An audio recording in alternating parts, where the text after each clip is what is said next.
All right, we're going to look at a couple of defensive zone faceoffs now. Basically, two options running the same type of play.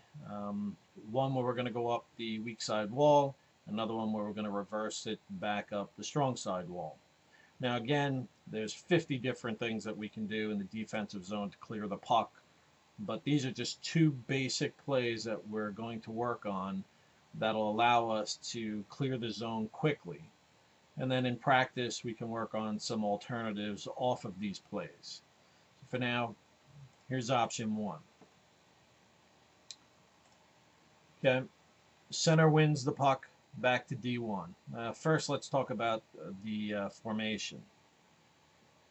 D2 is middle of the net, back away from the circle. Forwards 1 and 2 are at the hash marks. Obviously, the center at the dot, the defenseman back behind the center. So the idea is the center wins the puck back to the defenseman. D2 comes down behind the net. We go D to D.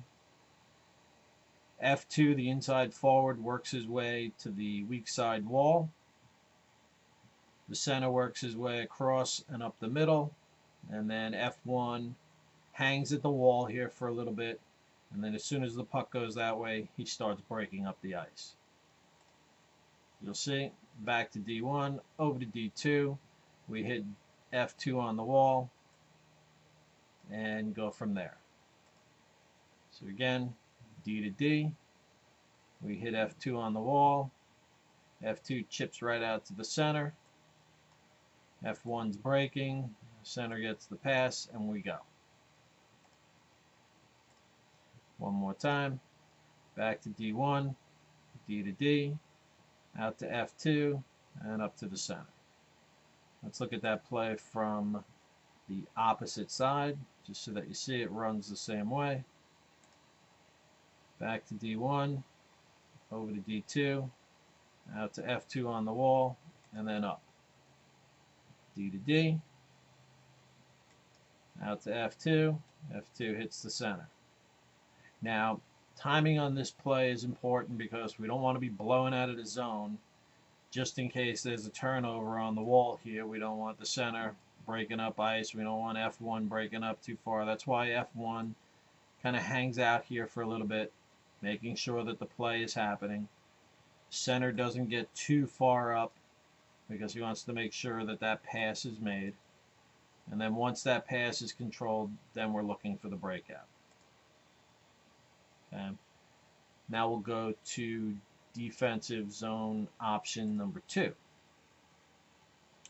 Here we're going to run a little bit of a misdirection.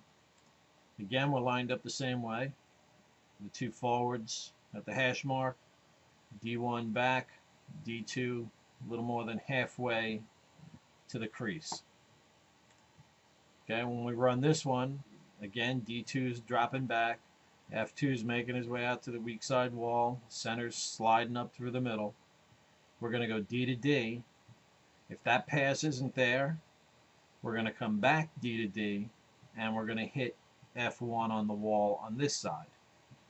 Now, this play can happen off of option 1 as well, because when D2 steps back here and tries to hit F2 on the weak side wall, if it's not there, we can come back D to D.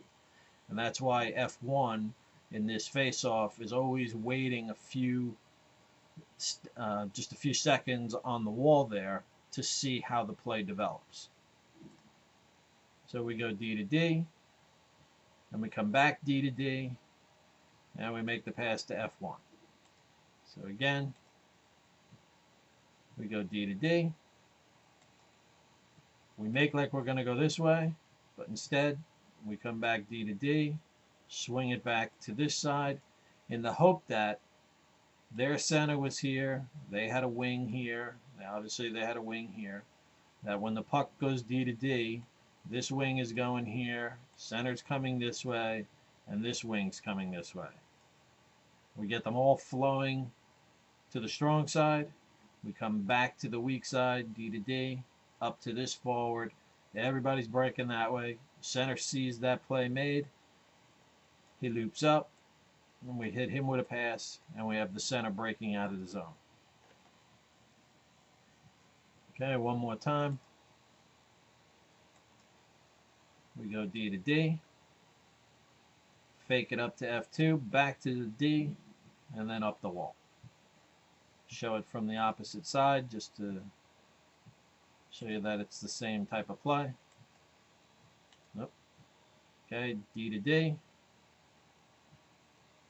Back to the D. Up to F1. F1's going to hit the center breaking. D2 is in the front of the net just in case there's a turnover. F2 is looking to either come back here to play defense if there's a turnover, or go up the ice with the center. So that's two basic options that we can run off of the defensive zone faceoff. Now, in the future, we can run home run plays where we win the puck back, and this guy goes, and we, chip it up off the wall and go there. But for now, we're just talking about these two basic plays that'll help us get out of the zone when the puck is in our end.